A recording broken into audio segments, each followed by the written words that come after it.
ഞാൻ എത്രയും പെട്ടെന്ന് ഇതൊന്ന് പൂർത്തിയാക്കട്ടെ. കാരണം ഞാൻ ലേറ്റ് ആയിക്കൊണ്ടിരിക്കുകയാണ്.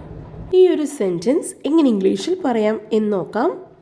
ഞാൻ ഇതൊന്ന് പൂർത്തിയാക്കട്ടെ. Let me finish it. Let me finish it. എത്രയും പെട്ടെന്ന്. As soon as possible.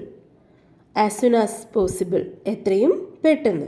കാരണം ബിക്കോസ് ഞാൻ ലേറ്റ് ആയിക്കൊണ്ടിരിക്കുകയാണ്. I am getting late. I am getting late. ഞാൻ ലേറ്റ് ആയിക്കൊണ്ടിരിക്കുകയാണ്. ഇനി ഈ ഒരു സെൻറ്റൻസ് ഒന്ന് പറഞ്ഞ് പ്രാക്ടീസ് ചെയ്യാം. Let me finish it as soon as possible because I am getting late. Let me finish it as soon as possible because I am getting late. ഇതുപോലുള്ള daily വീഡിയോസിനായി പ്ലീസ് സബ്സ്ക്രൈബ്. Thank U.